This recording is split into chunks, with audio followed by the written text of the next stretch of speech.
Okay. So thank you, Dilraj, and good evening, everyone. Thank you for taking the time out on the weekend to join this very meaningful webinar. I'm going to begin with a definition of gender inequality that I think sets the tone for my talk this evening.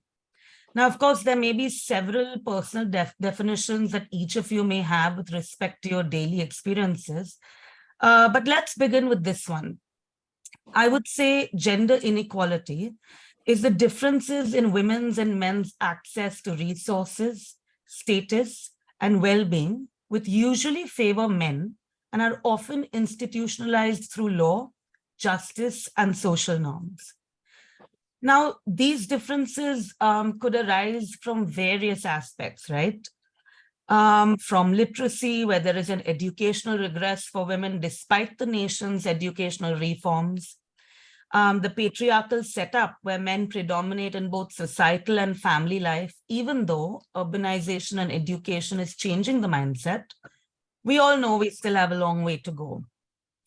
Women's own lack of awareness in terms of their own rights and limitations on achieving equality, and of course, societal practices, beliefs, and customs. Now, within this, there is a host of biases that women face in their daily life. But let's look at some statistics, right? A study which was conducted in Jan 23 covered a workforce of 528 companies pan-India, employing 1.2 million people across sectors. Now, India Inc. may be recruiting more women from campuses for better gender diversity, but women are dropping out of the talent pipeline at mid to senior levels, okay? Though there are 3 women for every 10 employees in India Inc., only one makes it to the leadership position of 10. And this was by a study of staffing from CIEL. There have been 11 female justices in the court since the first female justice, Fatima Bibi, was appointed on 6th October 1989.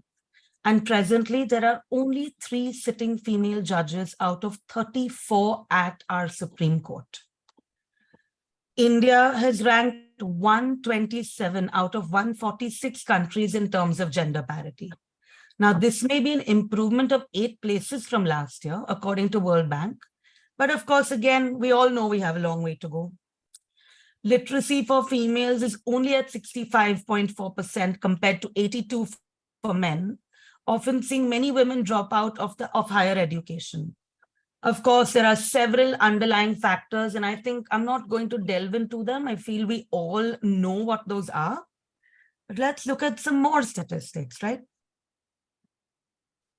Now, women in senior leadership positions, we see a 36% of them. According to Grant Thornton's International Business Report, India's mid-market businesses have 36% of women holding senior management positions, which is 4% higher than the global average of 32. Now, these mid-market companies, mind you, have a revenue ranging from 10 million to 1 billion. That's huge, right? And this report has been quite instrumental in uncovering barriers to progress, as well as identifying key factors that facilitate change. Women-led startups bring an ROI of 35% more as compared to men. That's an amazing figure, right? The contribution of women's percentage in votes in the 2019 Lok Sabha elections was 67%. And we have 13.76, that translates to 8.5 million entrepreneurs of the 58.5 million entrepreneurs in India. Now, you're probably confused because I gave you 2 different kinds of statistics, right? Sure, so am I. But what does statistics mean to us? Where does this take us? And what are we doing with it? Let's forget the indices, the reports, and the rankings and see, how do we contribute to this change? How do we make the change? How do we close these barriers? And what are our own impediments, right?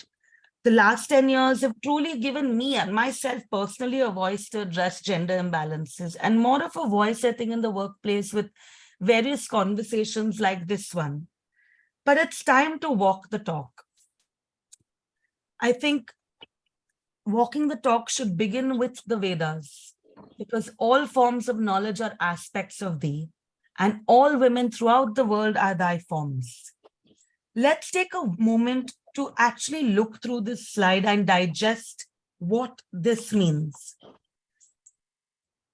The Vedas declare that women are the embodiment of great intellect and virtue.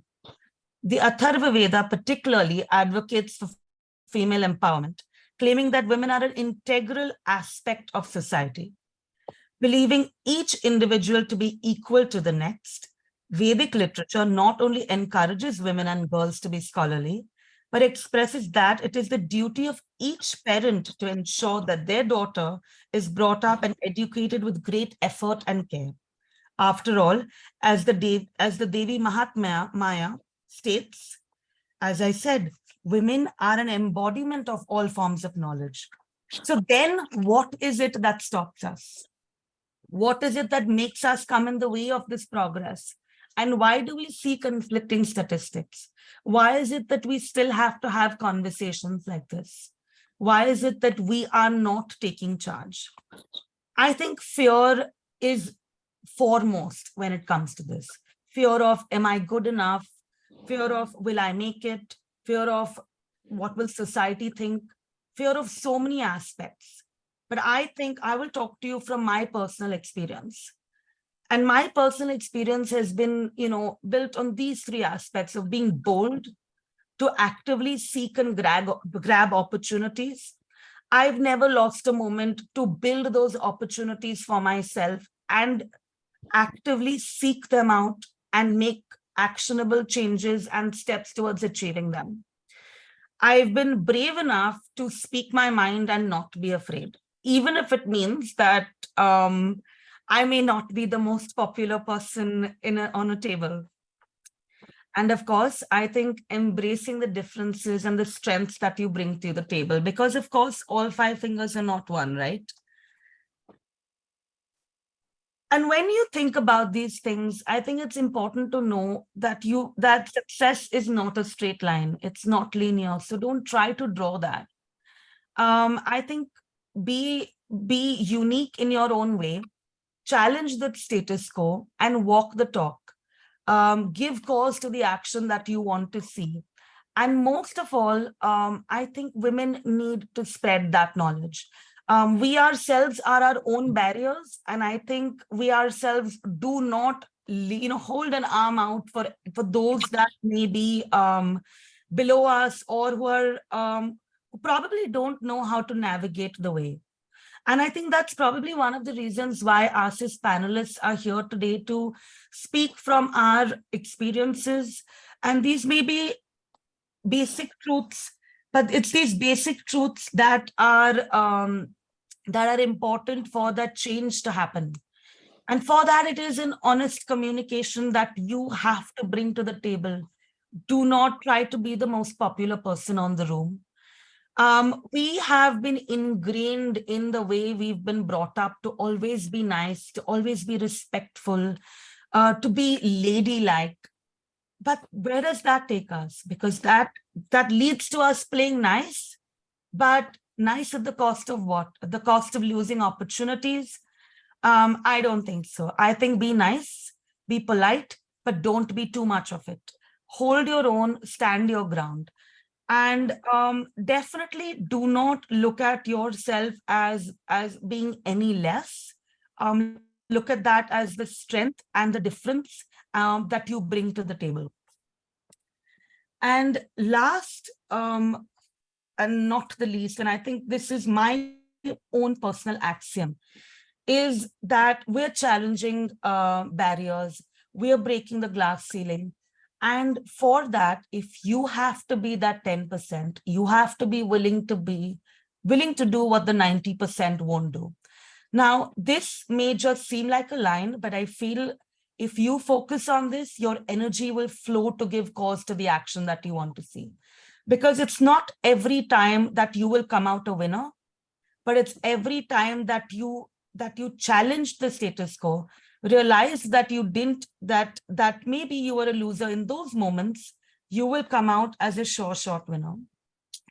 And for me, this is something that I've told myself ever since I was 14, and use that mindset to be where I am today. And that's it for me. They're simple, small truths. I didn't feel the need to get into why women are backward. What is it that, what is the biases? I mean, we read that, we speak about it every day, but I want to tell you little nuggets of information that has helped me to reach where I'm at. And and the moments that I feel are difficult, I remind myself that a winner is just a loser, tried one more time. And that's the only knowledge that I can impart to you. Thank you so much. Thank you, Pooja. Now I would like to welcome Santosh Kurnik, who is a professional of electrical and microelectronic engineer at the Rochester Institute of Technology in Rochester, New York. She held the position of assistant professional of electrical engineering at Florida State University. She has an impressive publication record of over impressive publication records of 130 research articles in esteemed journals and conference proceedings. Her remarkable contribution have led to her induction into the Women in Technology International Hall of Fame in 2018. She was honored with the IEEE Region 1 William Terry Designated Service in 2022. So I would like to welcome Dr. Santosh to share her view. Thank you very much. I hope you all here. Thank you, Dilraj, for introduction. And thank you, Baljit, for inviting me to this webinar. And also, I've really enjoyed discussion with Pooja. You brought very great issues to the forefront. Thank you so much. And before I start, I must congratulate India for landing on the moon. I think that's a great achievement. We are all very proud here. And a lot of women have played a role in that mission. So that's something to feel proud of. So can I share the screen? Sure, go ahead. Mm-hmm.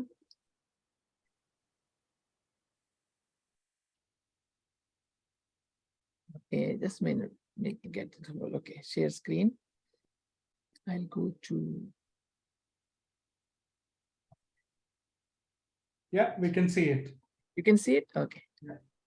So basically, I think I'm going to start with a mission of telling all the women, future scientists and engineers and contributors to the society that let's think big.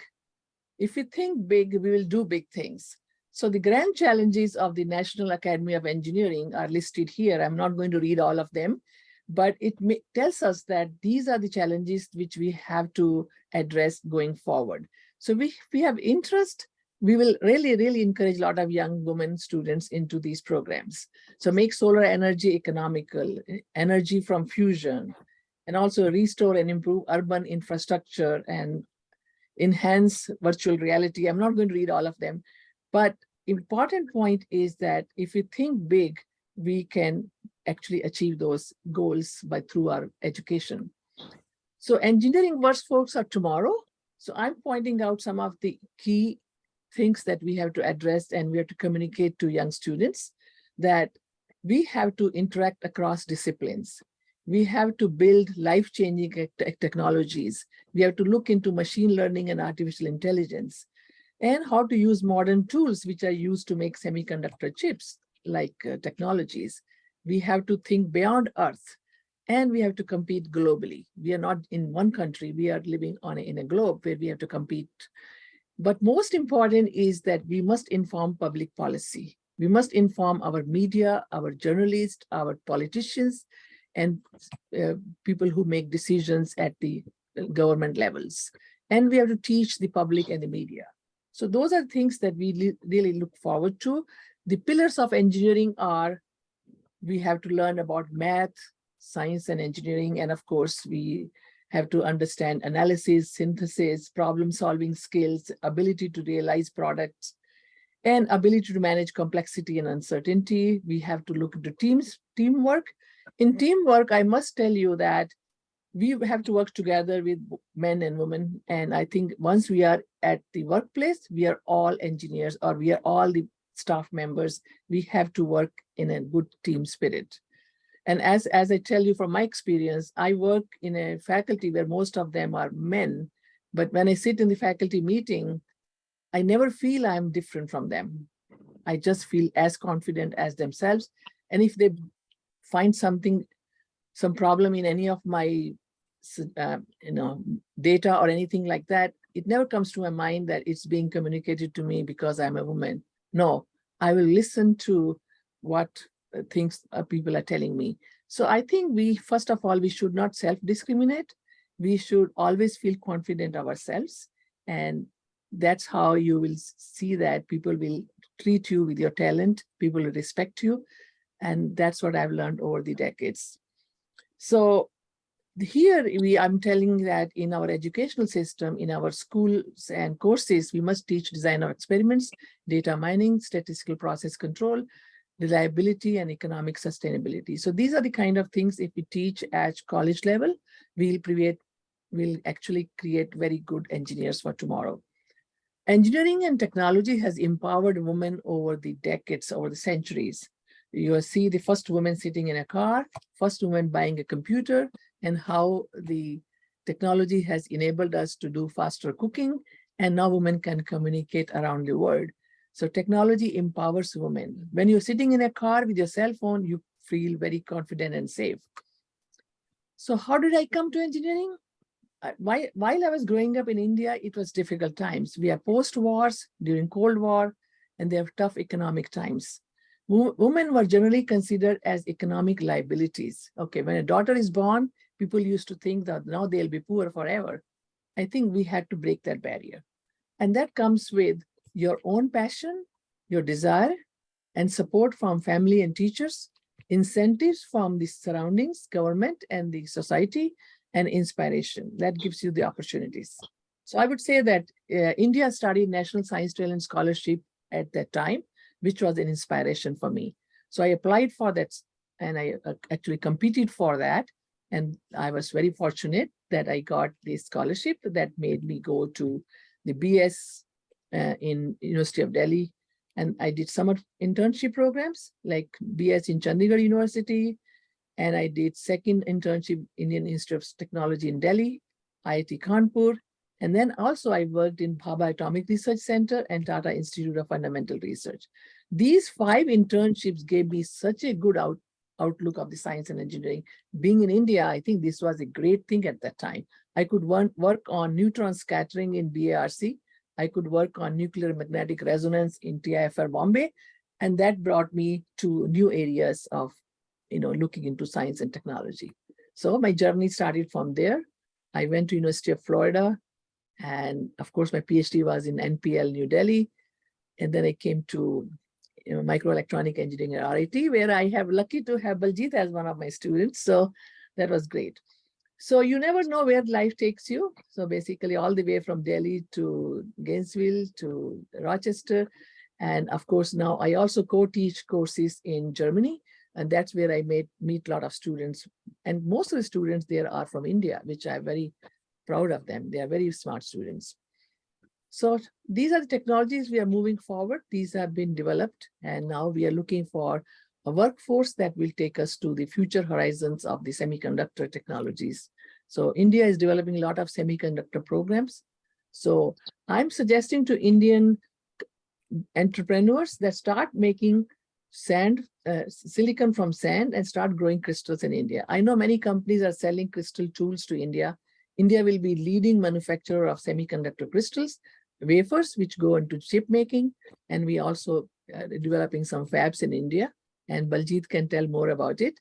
So this is the technology that we can teach to young women particularly. Okay, come and do this work for the future. So this is a very exciting field. And then, of course, we have to deal with lots of companies.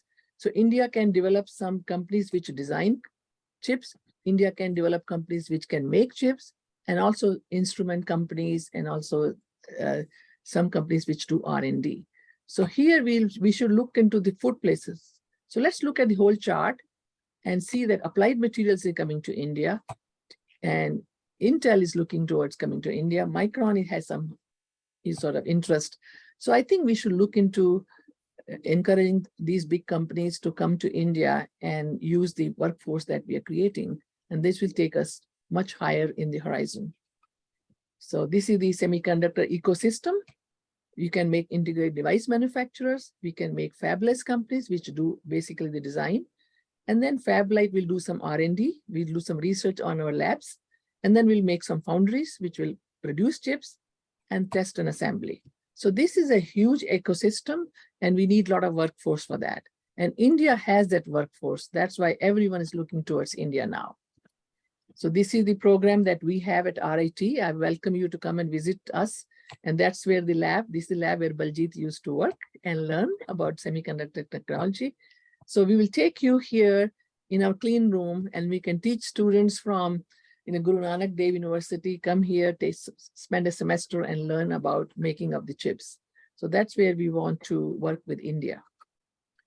Now, what type of jobs are there for engineers? They can become design engineers, they can become device engineers, process engineers, test engineers. And there are lots of jobs. We can also become teachers. We can also become, public policy makers. So main thing is we learn about the technology, which is really the future of the science here.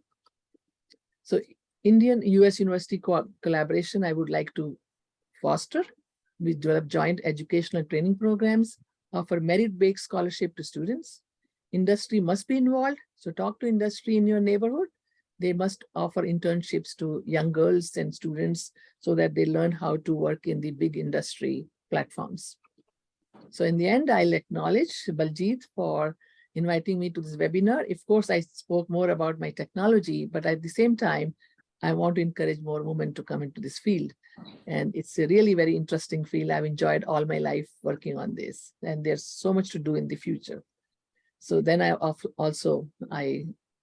offer acknowledgement to my colleagues who've been very supportive of me, even though I was the only woman in the faculty, and they have been very nice to me. And I think I worked in a very classy environment. We have to create an environment like that in every institute in India as well. And going back, even in National Physical Lab, I had great time. So with that, I will open discussions for any question and answer you may have. Thank you, Dr. Santosh. Now I welcome to Dr. Vidisha Rudra. She has a seasoned professional and senior manager director at Estrol. She has made a significant impact over her impressive 17-year journey with Estrol Logzita, with a device and in enriching career spanning various roles such as a marketing, research, and analytic, manage care sales, business development, and corporate strategy. She brings a wealth of experience and expertise to the table. Her passion for gender diversity and inclusion in the workplace is evident in her firm belief, and achieving such an objective requires the collective efforts of all employers. And I would like to Rudra to share her view. Thank you, Dilraj, for your introduction, and thank you, Baljit, for including me in this panel. I'm really humbled to be included in this esteemed set of panelists with amazing background, and I was furiously taking down notes when I was hearing our panelist speak. So let me begin by saying a little bit, talk about the business world, and I'm going to interweave my personal story as I talk about my views on women empowerment. So in business world, leaders know the importance of empowering women at workplace. But what is women empowerment? Women empowerment happens when the strength that women bring to the workplace are accepted and used. Women empowerment is about making sure women have the opportunity to develop themselves, to inspire others and lead their own careers. It begins first and foremost with gender balance. As Pooja, you mentioned about the access to resources. There is still inequality in resource distribution. So we have to begin first and foremost with gender balance. Balance can be achieved when women and men enjoy the same rights and opportunities across all sectors of the society. When aspirations and needs of both women and men are equally valued.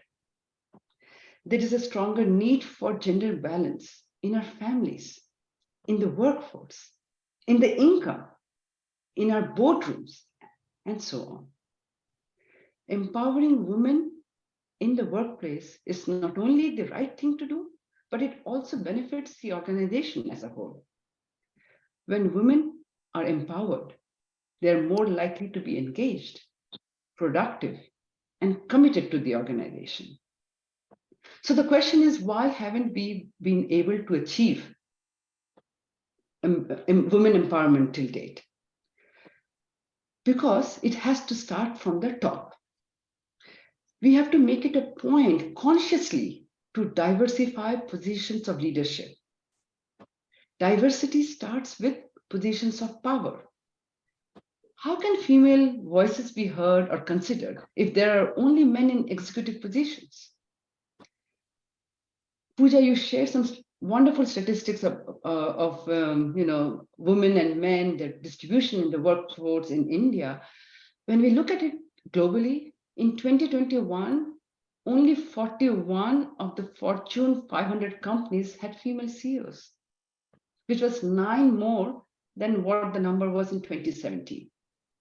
Let's look at present times. 2023, women CEOs run 10% of Fortune 500 companies. It's not even 25%, let alone be 50%. So we do really have a long way to go to achieve gender balance in the corporate world. So let me now bring my personal journey into this discussion.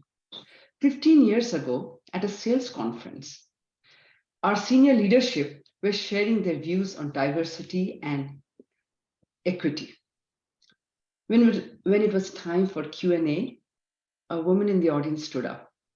She raised her hand and asked, if the company is so serious about DEI, how come the panel discussion is only among leadership that includes only Caucasian white males?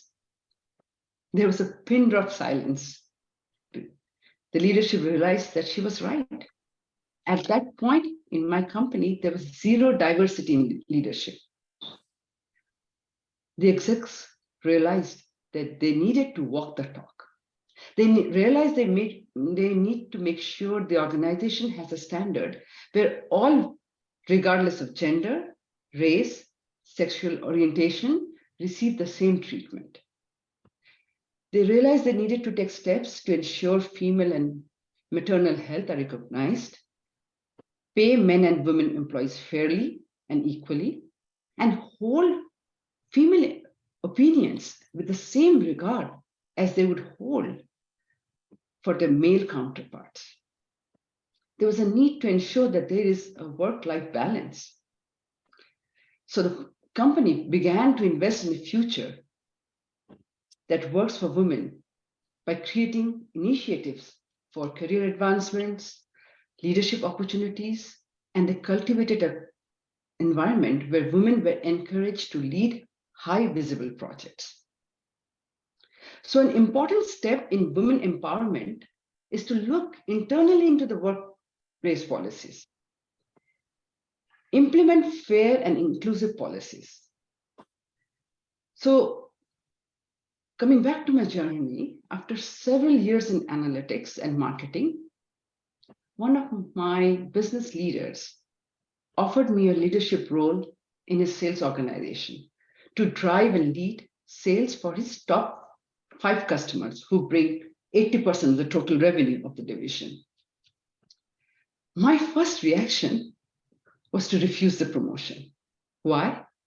Because as a woman, I undervalued myself. Pooja was right. I felt I'm not ready for that role. I was unsure. I didn't fit the bill, the stereotype characteristics of a sales leader in a corporate US environment is a white male extrovert with an American accent. He plays golf and American football. List goes on. I was fearful. I also felt so uncertain. But then I also realized that fear kills more dreams than failure ever will. So with the mentorship and support of my boss, I decided to accept the role. My boss encouraged me to go outside my comfort zone, push myself harder, have difficult conversations with my colleagues and customers, be willing to fail, recover, and start again. So without my boss, who also happened to be my mentor, I would not have been able to prove my capabilities and push myself to uncharted areas of business. Therefore, in my opinion, mentorship is another key criteria for empowerment. Providing women with mentors is a great way to help them advance their careers because mentors provide women with guidance on how to navigate their careers, how to develop their skills, and provide ongoing support. Since I attributed a large percentage of my success to my mentor, I've also made mentorship a priority and tried to pay it forward for all the women who have supported me along my journey. Whether it's a new intern, new employee, it is critical to create a space of trust, honesty, and support. As Dr. Kurinek said, teamwork is important. Men and women coming together, working together, that is the catalyst to both personal and professional development. The other thing I'm going to talk about is overcoming stereotype or unconscious biases at workplace. That is also extremely critical to pave the path for women empowerment. We've all been in situations at work where some behaviors happen that feel hostile or offensive. According to research conducted by McKinsey, 64% of women are still exposed to some form of microaggression, discrimination at workplace, with non-white women experiencing it more than anyone else. During my initial years in management, I realized I was not very confident. I was afraid to speak up. I felt I might be ridiculed or rejected. I would notice my male counterparts take my own views that I would discuss with them outside the boardroom, go back into the room and express those opinions in a meeting with far more conviction than I ever had. So I quickly realized that it is not enough to be in a role or sit at a table. You must also speak confidently, regardless of odds faced. There is also a persistent belief, that's the stereotype bias I'm talking about, that Asian American women are quiet, they're invisible, they do not speak up or stand up for themselves. We also need to break the silent Asian stereotype. So I started slowly sharing my voice, my perspective. I made my presence felt as a leader and a collaborator. I also invested in building healthy relationships with advocates, creating a strong personal brand, establishing guidelines before each project, positioning myself as an expert in my area of business, and communicating with both colleagues and customers with confidence. As a first generation immigrant from India, I do have an accent. Oftentimes, I would have a colleague or someone say, "Oh, your English is so good. Where are your parents from?" Signaling that people with English as a second language are generally less capable of speaking English. I would earlier just end up saying, "Oh, they're from India." Instead, now I say, "I'm from India. And where are your ancestors from?" And based on the response, I would say, "Oh, yeah, I hear the New England Boston accent. Yeah, I could figure out that you are from the Northeast." Immediately, the person on the other end understands that the question they posed earlier was inappropriate. So it is very important to understand where the biases are coming from and handle them. Sometimes we cannot control what another person is saying, but we can always say, "Please don't make a racist or a sexist comment. If you do, I'm going to stop that conversation." So even if attitudes don't change over time, overnight, by shutting off bad behavior, we can limit its contagion. So to conclude, I will say that empowering women in the workforce doesn't just happen by hiring more women. While the career priorities of women, of working professionals, are consistent across genders, women in the workforce continue to face issues limiting their growth trajectory within organizations. So we must consciously and collectively take concrete steps to empower women in their careers. So I have my personal mantra that I'm going to leave the audience with. Be confident, but never arrogant.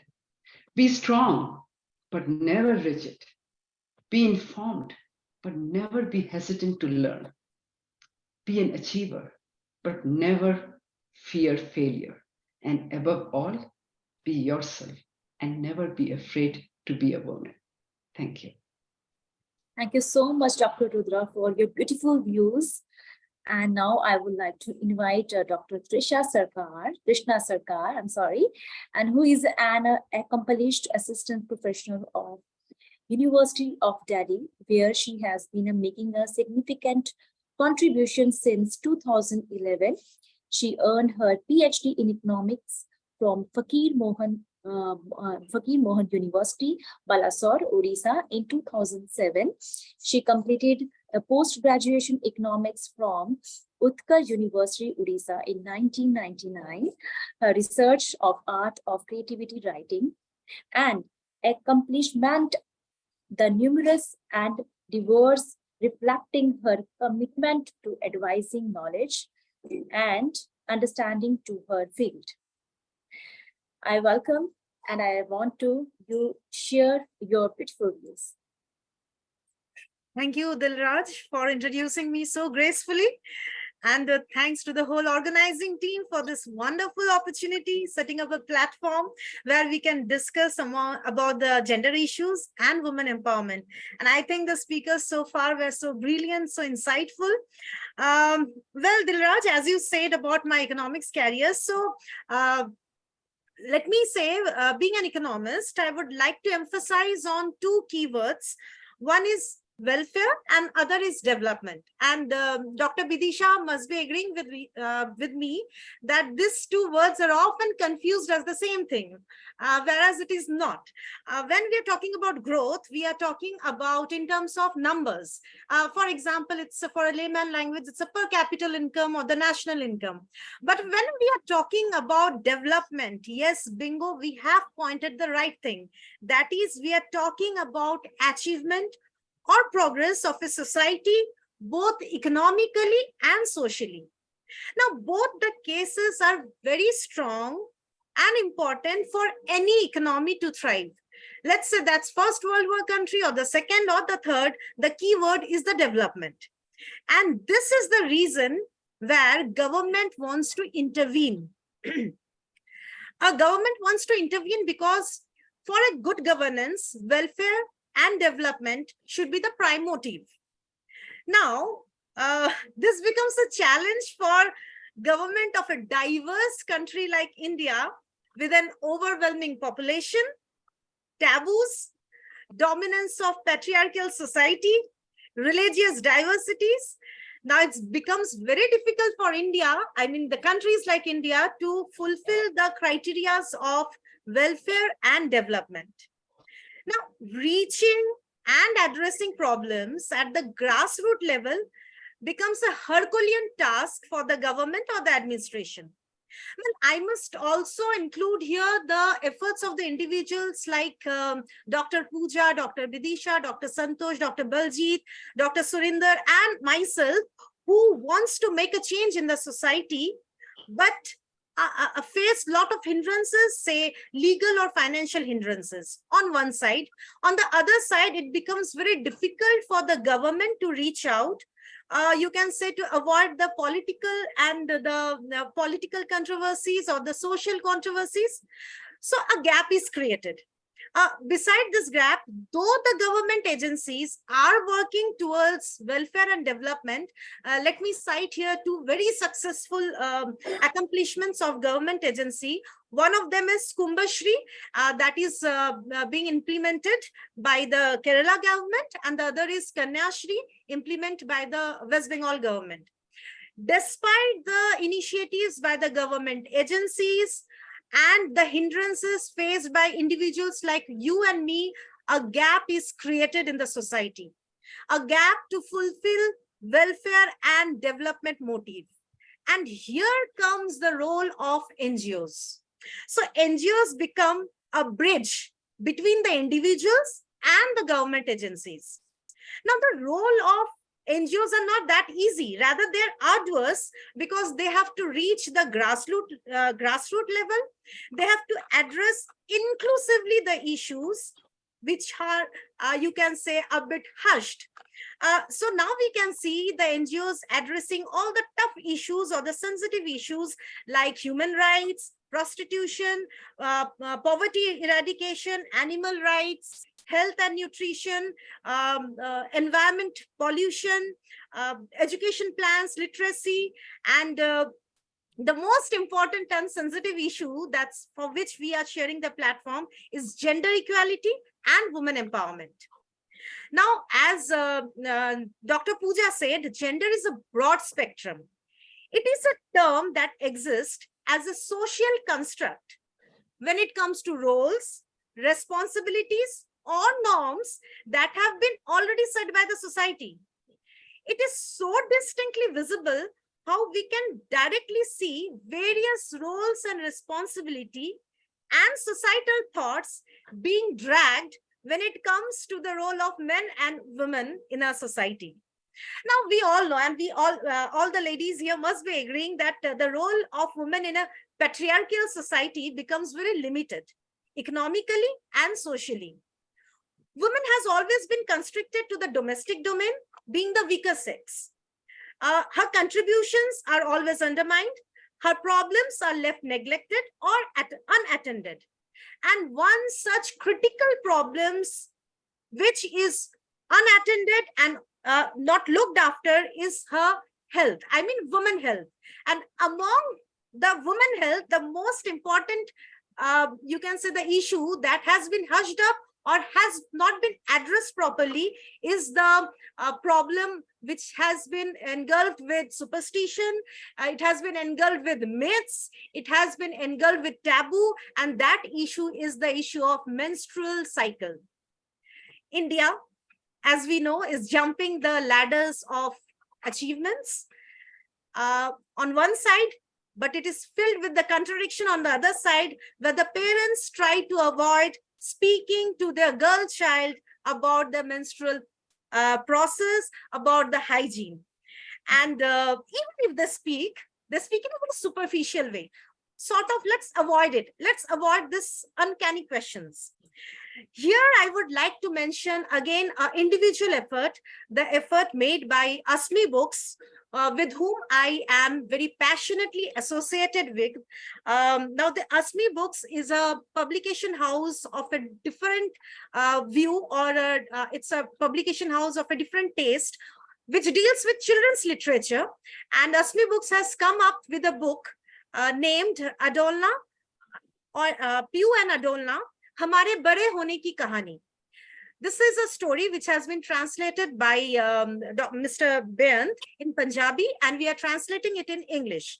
Now let's come directly to this story, because we need to catch them young. As Dr. Bidisha said, we need to have confidence. Building confidence later on will be a bit difficult than building confidence at the younger age. So why not catch them young? And here I would also like to present my PPT. It's just to share with you. Is it visible? Is it visible? Yes. Okay. Okay. Yeah. So I will just, I will try to make it fast. Now, this book narrates the journey of growing up. And since menstrual cycle is a very sensitive issue, so you can say the USP, or the you can say the speciality of this book is to break the myths, to break the superstition, as well as to break the silence of the parents to talk to their baby girl or the girl who is of 8 to 10 years old about the menstrual process. And since the book is for this tender, sensitive age, the special mention should be about its language, which is very lucid, which is very appropriate, and the innocence of the child is kept intact without causing a fear, without causing an inhibition, and take this as a very joyful stride that yes, this is a very natural process, and it's to happen, and rather build up a confidence, not to feel that something is wrong with me and that's why I'm facing it. So this is the story of Piyu or Adolna. Adolna is a little fairy of, she's a fairy of adolescence. Now she brings adolescence in little girls, and so the book narrates a storyline. Adolna reaches a little girl Piyu and says that this is the magic wand, the wand which brings hormonal changes in the body, and that's why our body react in different pattern and we grow up. यहाँ पे एक जादुई छड़ी, I am using Hindi, hopefully you all understand that. We are using a जादुई छड़ी जिससे PU बड़ी होने वाली है. It's a magic wand. When we touch it on the baby girl, it will grow. And what type of changes will come? It's a very, I mean, it's a humorous way we have narrated the whole thing, that for a certain age, hair comes, and after a certain age, the hair goes off. So this is again a natural process. There will be pimples on our face, and which we won't like, and there will be enhancement of breast. And what is the function of breast? I mean, we are fed, we grow up. Without breast, we can't get the milk, and so and so. And then we can, we proceed towards the process of menstrual cycle, where we explain that menstrual cycle is a fallout, or you can say it is a result of a building. We all build a house. Similarly, a small place is being built inside us. When the baby comes to live, the house doesn't get break up, the house doesn't break. But when the baby doesn't come to live, the house breaks into the process of, through the process of menstrual cycle. And as we know, when our hand is cut, we use Band-Aid. We use Band-Aid. Similarly, when there is a bleeding, we use sanitary napkin, and we introduce this through the fairy sanitaria. So this process goes in such a way that the kid understands that this is a very natural process and there is nothing wrong in it. There is nothing to hide in it. It's a very natural process. It's a roller coaster ride, mood fluctuations, cramps, pains. These are very natural and part of this process, and there is nothing to be ashamed of. And along with this, we also break certain myths that during menstrual cycle we are impure. It's a wrong notion. During menstrual cycle, we should hide the sanitary pad and buy it from the shop. Again, something which is completely wrongly taught. And then there is that we shouldn't touch any plants because the plants are going to dry. Plants don't die due to our touch. They die due to lack of air. minerals and water. And again, so it's again a myth. And then we have also the myth of we should keep the person who is going through a menstrual cycle in another room. I think this is also baseless. So we have tried to address this problem also. And in this process, we have brought in front of the kids, baby girl as well as the baby boy, the whole process. Now, here is the role where NGO comes to play, because as an individual, fund is a very important part, because fund is a crisis for us. And here the NGOs come to play their role. They bind the gap, they mark the reachability, and they magnify the effort made by the individual and take it to the mass where it is impossible for an individual to reach out. Thank you so much. Thank you so much, Baljit ji, for giving us this platform. Thank you again. Thank you. Thank you so much, Dr. Sarkar, to share your thoughts with us. And finally, the last speakers, Dr. Surinder Kaur, I welcome. And he is a president of Punjab Heritage Foundations, and and her achievement across a diverse field ranging from the community service and media and literature, with an honoring Doctor of Philosophy degree from Royal America University. Dr. Kaur has showcased her versatility and skills as an anchor and TV host on Doordarshan Kendra Jalandhar and Akashwani Radio Jalandhar and the Fastway Network Amritsar. She wrote her 3 poetry book. I would like to welcome again, and I want Dr. Surinder Kaur, please share your views.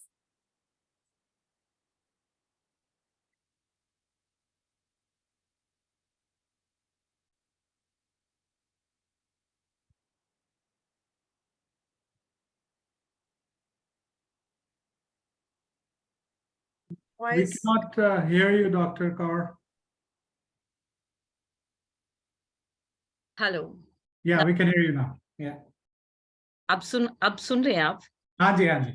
Yeah, it's a very great achievement, and thank you, Dilraj, and thank you, Baljit ji, because it's a need of time that we are discussing such important issue on a woman empowering. As Dr. Badisha, as Dr. Santosh ji, Trishna ji, and Pooja ji said, so many different qualities, so many different manners, so many different levels of women. Like Santosh ji said, beg.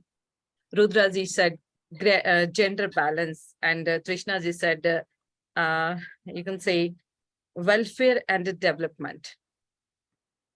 These are all those issues and those points which we achieve later and which we are fighting day to day with this universe. And as I belongs to Amritsar and I belongs to a Sikh family and from a woman, I'll like to start from Guru Nanak Dev Ji philosophy. I'll said a lecture from Dr. Gurcharan Singh, which is chairman of Shri Guru Nanak Dev Ji Inter-Religious Foundation, Chandigarh. I will start from her article. After that, I will discuss my points. The philosophy of Guru Nanak Dev Ji and the woman empowerment. No doubt, we are living in the golden age of women empowerment, but a few of us know the beginning of this era. There were prevailing perverse institution and attitude of Manu Samriti in India, as well as in the world, which condemns the woman totally and forced them to live a life of house prisoner. No responsible religion and the man in power paid attention to the precarious condition of the fair sex. Her importance towards building healthy human society was never felt prior to the existence of the Shri Guru Nanak Dev Ji on this planet. It's very clear to the every human. So he is the sole foremost embodiment and the prime ambassador of the woman empowerment. The religious, social, and political system of the people had been too much disturbed at the time of his birth. Human transgressions was in full swing. That is why the Almighty sent Guru Dev Ji to redeem the wailing humanity. Nanak Ji born in 1469 at Rai Bhoidi Talwandi. Parentage जो है वो father Kalyan Chand Bedi, mother Tripta Ji, elder sister Nanki Ji. Family felt blessed as the Nas Daulta told about the first smile of Nanak. Kalyan Chand Ji was the revenue officer of the village appointed by Rai Bola, the honor he himself named his village Shri Nankana Sahib when he was blessed with the son and donated his 18,500 acre land to Nanak Ji, which is still exists in the name of Guru Nanak Dev Ji. Nanak Ji acquired fundamental linguistic mastery, Devanagari and Lande from Panda Gopalji, Sanskrit, Prakrit and Upanishad from Pandit Brijlal Ji, Persian, Arabic, Urdu and Turkish from Maulvi Qutbuddin and village Dharamsal and Madrasa. His topmost intellectual from his childhood, as his teachers commented about his power of extreme knowledge. He has used very appropriate languages according to time, place, and situation during his approximate 80,000 kilometer world tour in 4 parts that we call the Udasis. His language is strategically woven to be the most effective, elocutionary, functional, interactive, and discursive in the socio-linguistic context and communicative competent. His philosophy is accepted universally. He has constructed an everlasting bridge of the sojournity, resulting followers increased more than 150 million in this world. Now, we may not look on the terminology of a Sikh stellar followers of Guru Nanak Dev Ji in every aspect.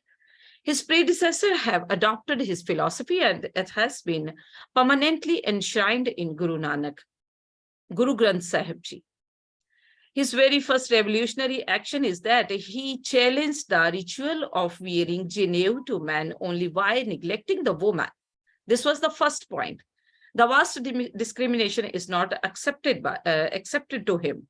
He boldly advocated for the rights of woman empowerment. Being a stout preacher, he openly declared the women are the most essential and supreme part and parcel of the human society. Women are not the only required source to produce the human male as well as the kings and the rulers. She represents the society also. Guruji proves his verdict through his divine verses in the Guru Granth Sahib. He said, I'm saying in Punjabi, Pand jamiye, pand nimiye, pand mangan vyaho, pande hove dosti, pande challe raho, pand mua, pand paliye, pand hove bandan, so kyo manda akhiye, jit jamme rajan, pando hi pand upje, pande baaj na koe, nanak pande bahra, eko sacha hoye. So these are the lines which lies in Shri Guru Granth Sahib Ji on the page of 473. So the translation of these lines are from woman, man is born, within woman, man is conceived. To woman, he is engaged and married. Woman become his friend. Through woman, the future generation come. When his woman dies, he seeks another woman. To woman, he is bound. So, why call her bad? From her kings are born, from woman, woman is born. Without woman, there would be no one at all. O Nanak, only the true Lord is without a woman. So this is the main point. So this verse has been written in the religious charter of UNO and its translation has been done in the languages of 193 countries. In January 2021, Dr. Iqtidar Chima entered this verse in the charter representing the Sikh religion. He also saying this verse there. Guruji questioned the wisdom of those people who see women with derogatory looks. His assertive opposition to Sati tradition is also very much instrumental. Shri Guru Nanak Dev Ji opposed the Ghungat under his spiritual leadership. The rightful place of the woman in the contemporary society is restored. He gives the utmost respect to the woman in social fabric. The 10th Nanak, Shri Guru Gobind Singh Ji, created an unparalleled example by raising the status of women in the unique way. Is the emphasized in Sikh tradition that all women, irrespective of caste, creed, or class, are being addressed after their name as Kaur. Actually, I'm pointing here, Ma'am Trishna ji, she is pointing about the caste, creed, and color. And Ma'am Bedisha is also said about the caste, creed, and the all blacks and whites. So this is the main thing which Guru Granth Sahib declared, that all men and women are equal by the caste, creed, and color.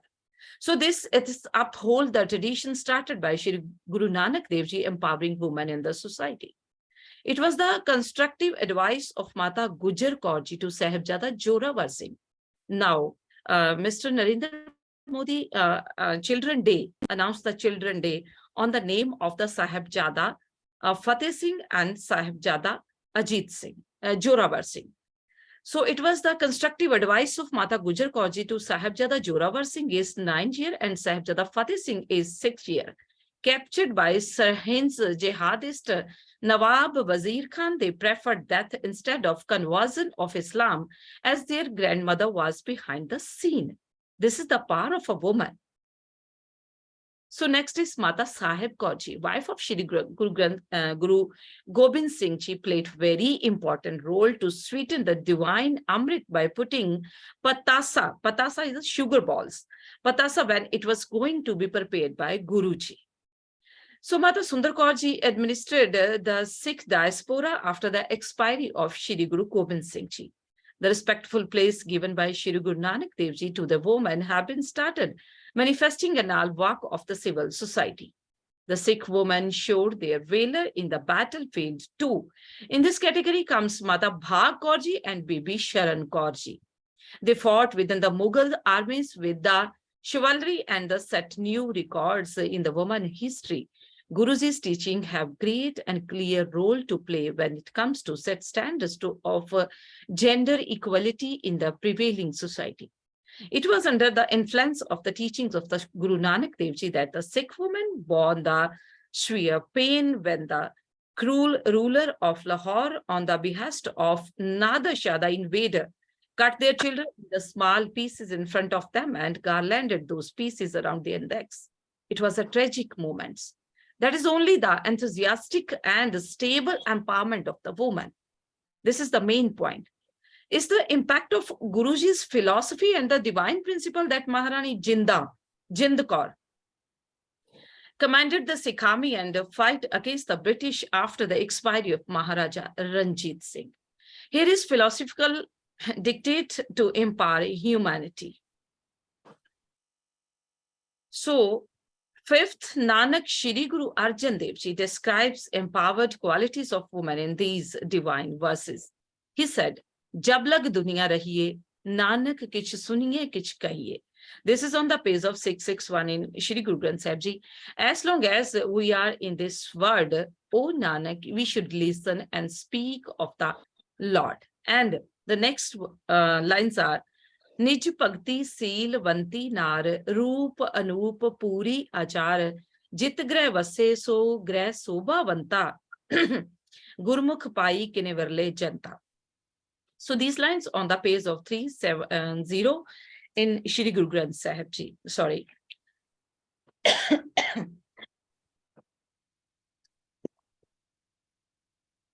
The translation of these lines are, the bride shows such a special devotion that has such an agreeable dispositions, her beauty is incomparable and her character is perfect. The hour in which she dwells is such a praiseworthy house. But rare are those who as Gurmukh attain that state. And the next lines are, Bati Sulakhani Sach Santat Poot, Agyakari Sugad Sarup, Ish Pure Man Kant Swami, Sagal Santokhi Der Jathani, सब परवारे माहे श्रेष्ठ मति देवी देवर ज्येष्ठ धन सुग्रह जित प्रगटे आई जन नानक सुखे सुख विहाई. These lines lies in the page on the page number 371 in Shri Guru Granth Sahib Ji. And the translation of these lines are, the meaning of these lines are, she is blessed with all sublime attributes and her generations are unblemished. Her husband, her Lord and the Master fulfills her heart's desires. Hope and desire, my younger brother-in-law and sister-in-law are now totally content. She is the most noble of all the family. She counsels and advises her hope and desire. How blessed is that household in which she has appeared. O servant Nanak, she passes her time in perfect peace and comfort. So these are some qualities of a good woman which lies in the Shri Guru Granth Sahib. And now the next, third Nanak Shri Guru Amar Das Ji instruct the woman desires to be happy and prosper through this divine verse. O Nanak, if the soul bride longs for peace, she should enshrine the Lord's name within her mind. Shri Guru Nanak Dev Ji educates women how to attain empowerment. So these are the this is the philosophy of Shri Guru Nanak Dev Ji in Shri Guru Granth Sahib Ji, and which was the revolutionary for the women empowerment. Now, this was all the written by Dr. Gurcharan Singh Ji. Now, my points are now starting. Can I speak in Hindi? Yes, please go ahead. Yeah. Jarur. Now, my experience are starting. So when I adopted the philosophy of Guru Nanak Dev Ji, I was a normal lady, Surinder Kaur. Then I became Dr. Surinder Kaur. And then I became such a lady which fought for the rights for the woman. So as I started, I think when jab ek human is दुनिया में आता है, ma'am said fusion energy. Santosh Korenik said, this is all the generation of fusion of energy. When a child birth, when child came in this universe, then on the every birth, I'm saying on the every birth, there is a fusion of energy. And there is a production of male and female, all the processes are same. But why the man is powerful and the women are not powerful? Otherwise, the process is same. So when child born, when child come in this world, then the incident happens in everybody's life. When baby delivers in this universe, doctor wait for the first cry. Doctor wait for the first cry of the child. After that, they cut the umbilicus cord of that baby. This is the main happening of everybody's life.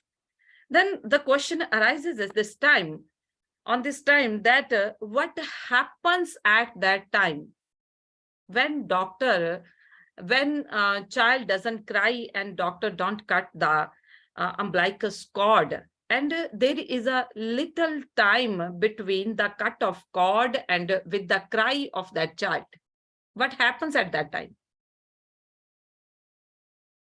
हम लोगों में से रोज लोग पैदा हो रहे हैं, रोज लोग पैदा हो रहे हैं, लेकिन हम सभी में से किसी ने भी उस इंसिडेंट का कभी भी जिक्र नहीं किया। ठीक है, लोग पैदा हो रहे हैं, लोग बड़े हो रहे हैं, डॉक्टर अपनी फीस ले रहे हैं, हॉस्पिटल चल रहे हैं, सारा कुछ हो रहा है, लेकिन जब एक बच्चा क्राई नहीं करता है, जब एक बच्चा आवाज नहीं करता है, जब एक बच्चा बोलता नहीं है, तो डॉक्टर जो है तब तक अम्बिलिकस कॉर्ड काटते नहीं है।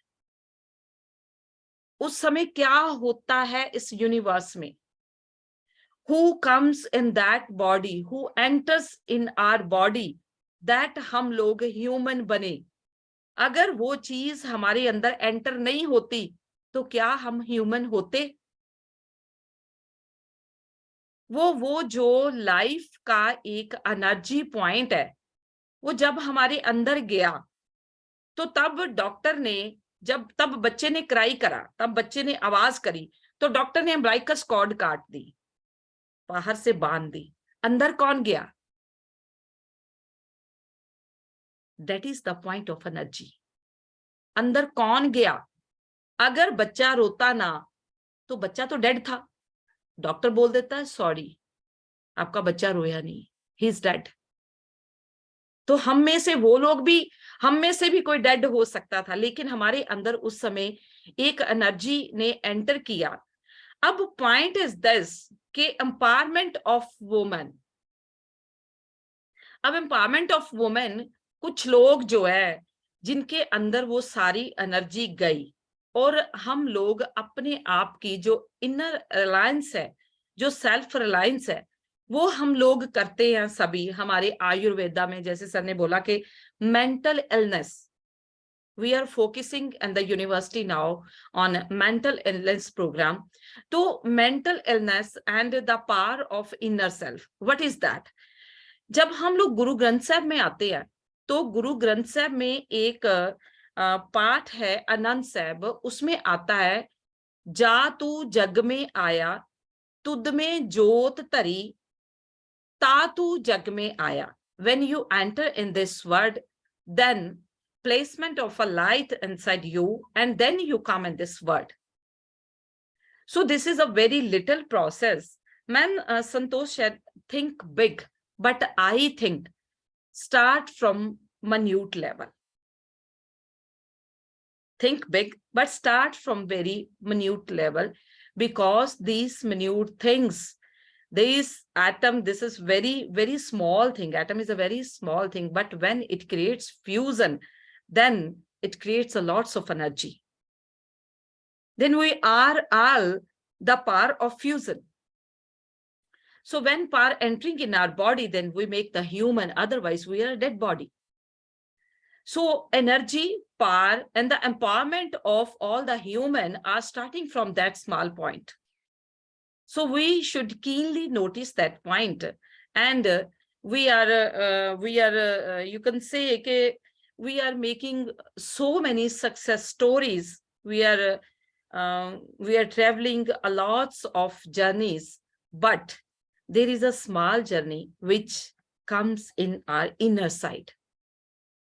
So we should start from that journey, because in Guru Granth Sahib, there are very important lines that Jo Brahmande Soi Pinde, which is lies in this universe, that is in the human body. So past starting from your human body. So these are the major points. So these are my some studies which I want to discuss with you. And I also show these points to the universe also, that there's a very important study of inner self, inner reliance, self-reliance. And now the mother's duty, the mother's foremost duty is that now because पहले जो था वो ये problem थी कि women educate नहीं थी, तो वो आगे बच्चों को, बच्चियों को एजुकेट नहीं कर पाती थी। Now most of the women are educated.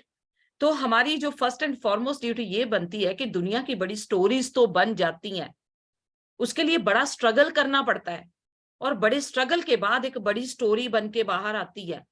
तो क्यों ना हम उसी एनर्जी से स्टार्ट करें कि वो जो स्टोरीज जो है उनका जो एक बड़ा लंबा एक इतिहास बन जाता है, जिसमें बहुत सारे नेगेटिव पॉइंट्स भी निकल के आते हैं। अगर हम एनर्जी को from the first point he touch कर लेते हैं तो वो हमें पॉजिटिव डायरेक्शन में लेके जाएगी। और ये वाली जो सक्सेस स्टोरीज हैं, कहाँ यहाँ पे दिलराज की सक्सेस स्टोरी है, पूजा है, विदिशा है, संतोष है, सुरिंदर है, तो कितनी सारी पीछे स्ट्रगल है। अगर हम उस पावर पॉइंट को पहले से ही टच कर लें, अगर हम बटन सीधा स्विच ऑन कर देंगे तो लाइट सीधे जल जाएगी। तो इतनी लंबी सारी जो सक्सेस स्टोरीज बनती है आफ्टर अ लॉन्ग स्ट्रगल, अगर हम फर्स्ट एम्पावरिंग पॉइंट से शुरू करते हैं तो बहुत जल्दी हम उस लाइट को लेकर सामने आ सकते हैं, जो इससे भी बड़ी सक्सेस स्टोरी बना सकती हैं। सो मैं यही कहना चाहूंगी at the end congratulations to Mr. Baljiji for introducing in this word Guru Nanak Dev Global University with the philosophy of Guru Nanak Dev Ji. It's a great congratulation that our philosophy of Guru Nanak Dev is spreading in this universe. Congratulations again. Thank you. Thank you, Dr. Surinder Kaurji. I'll take over from Dilraj in our QA session. Thank you, Dilraj. And in fact, thank you to all our guest speakers. It was amazing to hear so many different perspectives and the journey. While you all were speaking, I was thinking what initiative I should take starting today. So the one initiative that we will take moving forward, all our webinars will be hosted by girl children. That means any child below the age of 20, they're going to host this. So let's build confidence in the girl children moving forward. And I will start with my own daughter. She is 17 and she'll be hosting the next webinar. And That's great. so let's go on to the Q&A session. Pooja, we're going to start with you.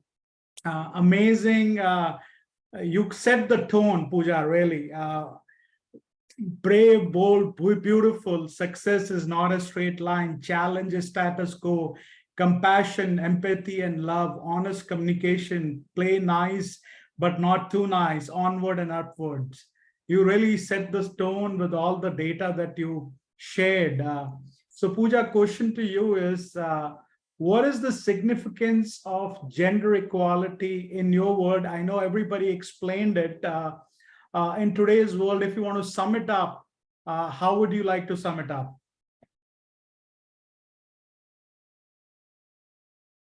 Pooja?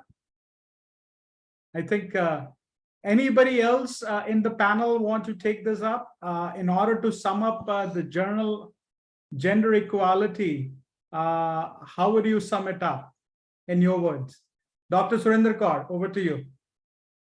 Yes, जैसे आप बोल रहे हैं कि gender equality कैसे set की जा सकती है, तो जब हम लोग शुरुआत में these are the main duty of mothers.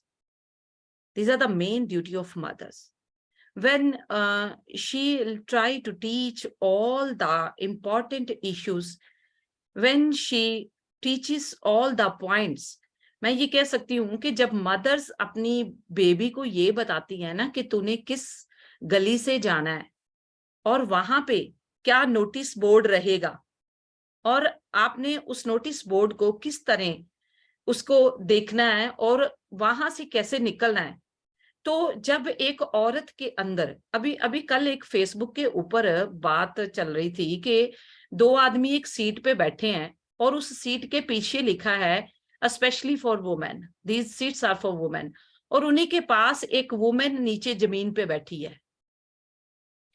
तो ये चीजें जो है बहुत सारी जो जेंडर इक्वलिटी है, तो जो कानून भी बने हुए हैं पॉलिटिकली, जितने भी कानून है उनको सही ढंग से इम्प्लीमेंट किया जाए, और घर एक सबसे पहला स्कूल है जिसमें मदर सबसे पहली टीचर बनती है।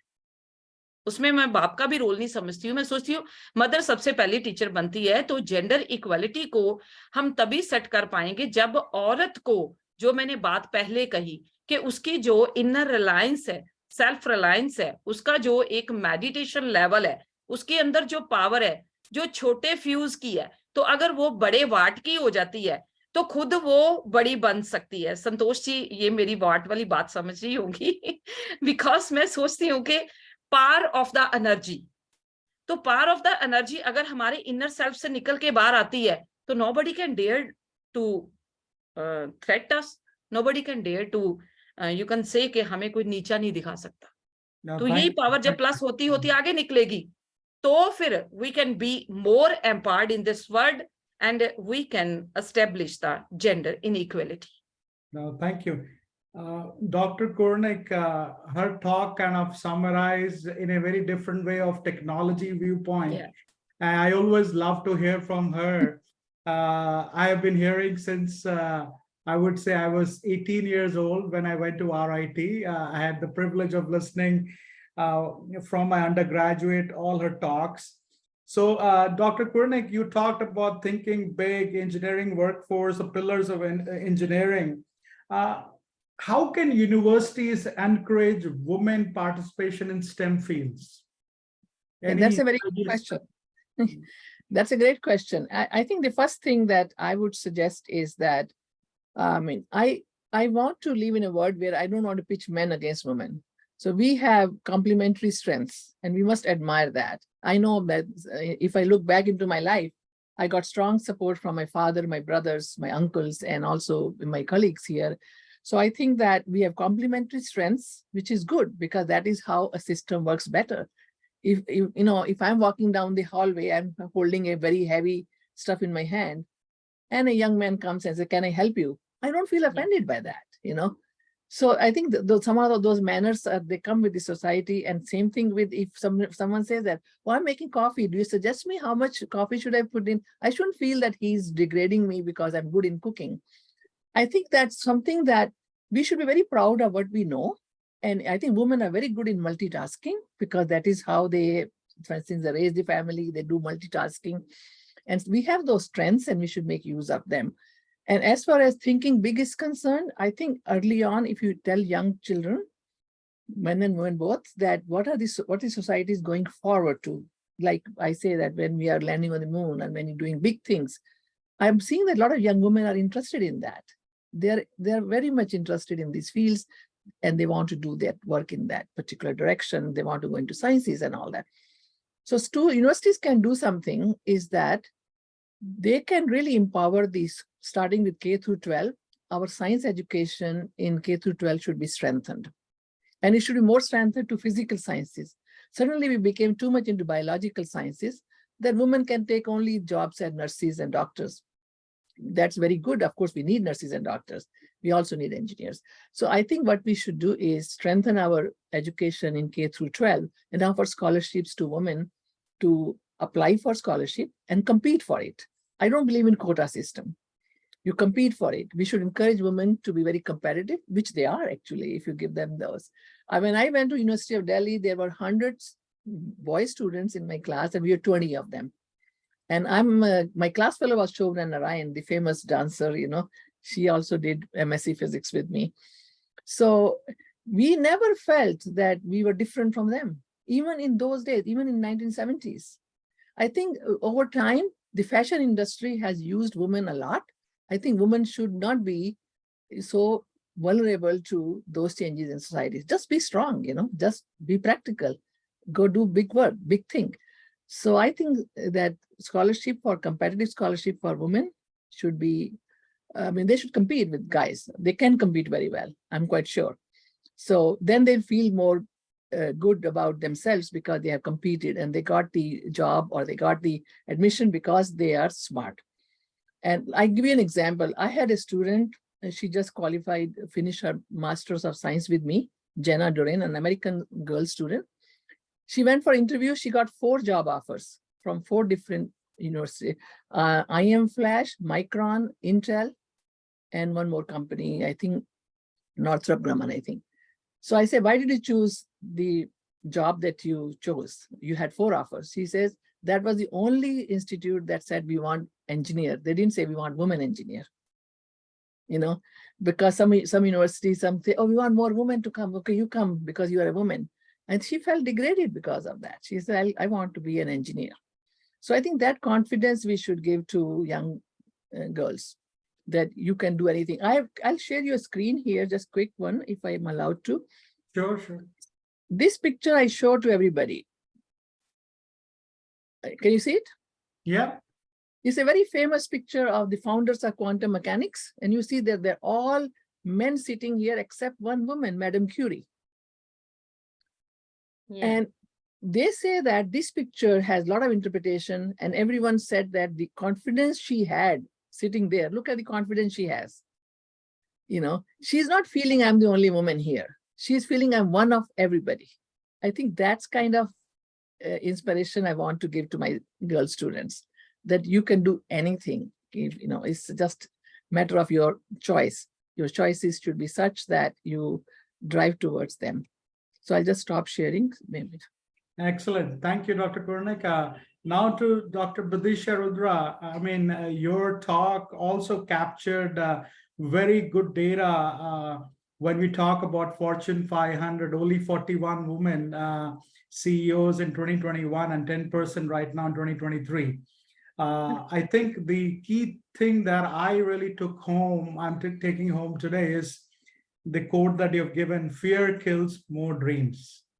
Kind of really pushing ourselves, myself, and even my daughter. I'm going to make sure everybody that I meet kind of tell them, really be fearless. Have confidence in yourself as you take your journey, take your dreams on. So question for you, Dr. Badisha, is what kind of some key challenges and barriers that women face in different sectors? You can just name one in the sector that you're in. Yeah, and I think it's not just one sector, it's everywhere. There is systematic issues that we have, right? Socioeconomic challenges are the main ones, right? So we said from the very beginning, there's a societal pressure on how a woman must be, how she must behave, what profession she needs to go into. So we have to challenge those. We have to challenge the status quo. And we need to start by taking small steps, right? Dr. Surinder Kaur also said that, begin with taking small steps, making sure there is access to education, access to health benefits. There is also,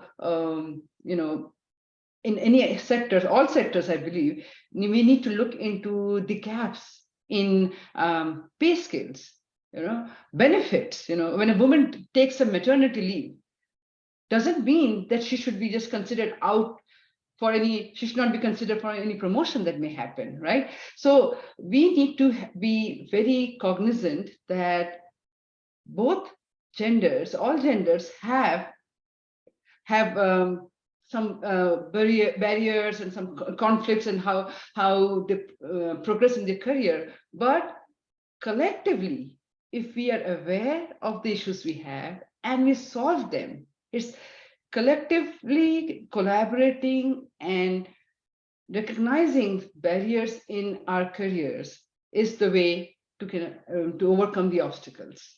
So I would say that bringing education, bringing awareness, let's pave the way for future generation.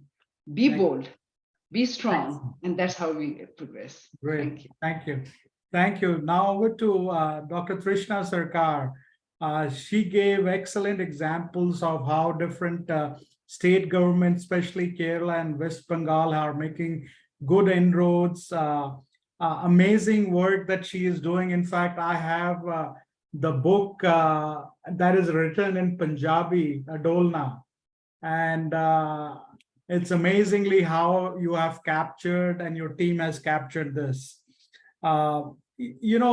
There is an interesting comment came from one of the participants or listeners. And in fact, that question relates to you also, Dr. Sarkar. My question was to you was, what role do male allies play in promoting gender equality? So there was a comment by Bent Kaur, why should just mothers teach, why not fathers? So maybe you can take that input further. You're on mute, Dr. Sarkar. Can you unmute? Can you unmute yourself, please? Yeah. Am I audible? Yeah, you are now. As Dr. Santosh said, that we complement each other. Absolutely. We complement each other only if we are privileged. So I won't say that since we are in a platform where we are talking about an approach towards gender equality, what I think is male needs to unlearn many things to learn many things. And this unlearning process begins from mother, because it's the mother who teaches that being a male, you are superior. Being a male, you are different from the female counterpart. And so the mothers got to take the stride, take the first step towards an equality, which the seed once born in the male, then it will be carry forwarded. For example, even for the Adolna story, if I can share my personal experience. This story was shared by Piyu's father to Piyu. So here the male takes the initiative of dismantling the stereotypes set in a society kept separately for women, where a woman says, "Ye to hota hai, aisa to hoga." Instead of explaining the science behind it, instead of explaining the biology behind it. So here again, the writer is a male. So the male got to take that initiative, provided they are ready to unlearn the things that they have been being taught since childhood. So that is my answer. Great, thank you, thank you. Now over to Dr. Surinder Kaurji. First of all, we are thankful to Dr. Gurucharan Singh, who wrote that 4 pages for us. He did all the research work and kind of compiled this for us, which was read by Dr. Surinder Kaur. And her views were also complementing the philosophy of Guru Nanak Dev Ji. Dr. Surinder Kaurji, one of key things you can, I wanted to ask you is, even in our religion, when I look at it, majority of priests, when we look at it, in any religion are male. I feel that how come we don't have women priests? You're on mute, Dr. Surinder. ये बात सच में कभी कभी मेरे दिमाग में भी आती है, जबकि ज्यादा जो सेल्फ रिलायंस को ऑनेस्टली फील किया है वो ज्यादा वुमेन है, जैसे मीरा है ना।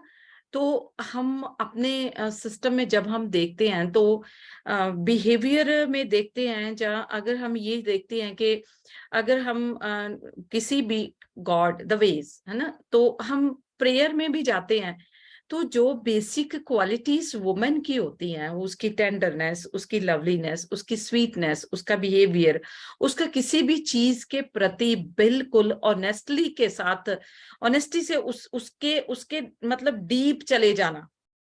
तो जितनी ज्यादा क्वालिटीज वुमेन में है कंपैरेटिव टू मैन, तो वही बात आ जाती है कि मेल डोमिनेटिंग सोसाइटी में अगर कोई वुमेन उस स्टेज पे है भी तो वो बाहर आने में कितना समय लग जाएगा। वही फिर बात आ जाती है कि सोशली, इकोनॉमिकली बहुत सारी ऐसी हर्डल्स हैं जो कई बार अगर वुमेन संत है तो वुमेन संत बाहर प्रकट होने में भी वो बहुत सारा समय लग जाएगा।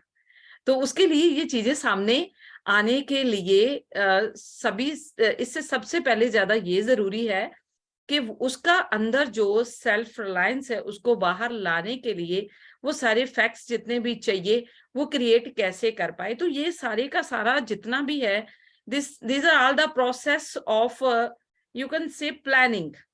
तो जितने भी अभी तक संत बाहर आए हैं तो वो उनके नाम पे अगर संत लगा है तो हम ये नहीं कह सकते कि वो सच्ची में संत भी हैं, ये हम लोग सच्ची में नहीं कह सकते। तो जो चीज सामने है उस चीज को प्रकट करने के लिए औरतों को बहुत सारी जद्दोजहद करनी पड़ेगी, जिस सारे से निकल के अभी ये लंबी लंबी सक्सेस स्टोरीज बनी हुई हैं। तो ये चीज मैं इतना ही सोचती हूँ इसके बारे में। हाँ, दूसरी बात, अगर औरत संत है भी तो वो खुद को भी प्रकट करने में वो ज्यादा डीप जाएगी, क्योंकि जहाँ पे मैन प्रकट करने में, जहाँ पे मैन किसी चीज को प्रोड्यूस करने में, सामने लेकर आने में वो बहुत जल्दबाजी करते हैं, प्लानिंग भी होती है, उतना वुमेन नहीं करती। तो ये चीजें भी कहीं ना कहीं पे इसके बीच में आती है कि औरत संत बाहर क्यों नहीं निकली। तो ये सारी चीजें जो है वो औरतों में और मर्दों में उनके जो बिहेवियर चेंजेस है वो भी सारे के सारे जो है ना वो सामने रखने पड़ते हैं और दिखाई भी देते हैं। ये सारा कुछ औरतें बाहर आते उनको बहुत सारा समय लग जाता है। तो मैं यही बात समझती हूँ।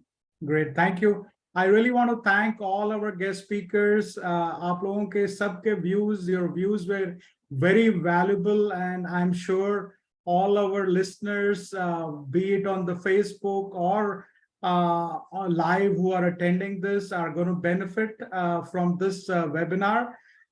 This is a call out for technical papers, so you can essentially take a picture of the screen.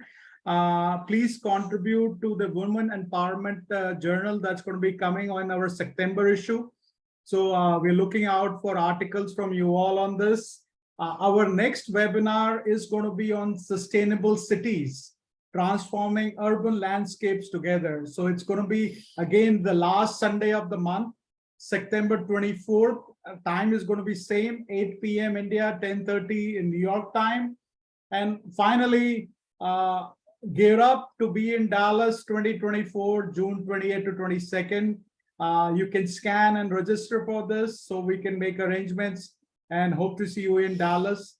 But before that, hope to see you on our next webinar on 24th of September. Thank you, everybody. Wish you a great week ahead. And thanks again to all our guest speakers and Dilraj. Thank you. Thank you. Thank you very much. Thank you. Wonderful. Really enjoyed it. Thank you. Thank you. Thank you, everybody.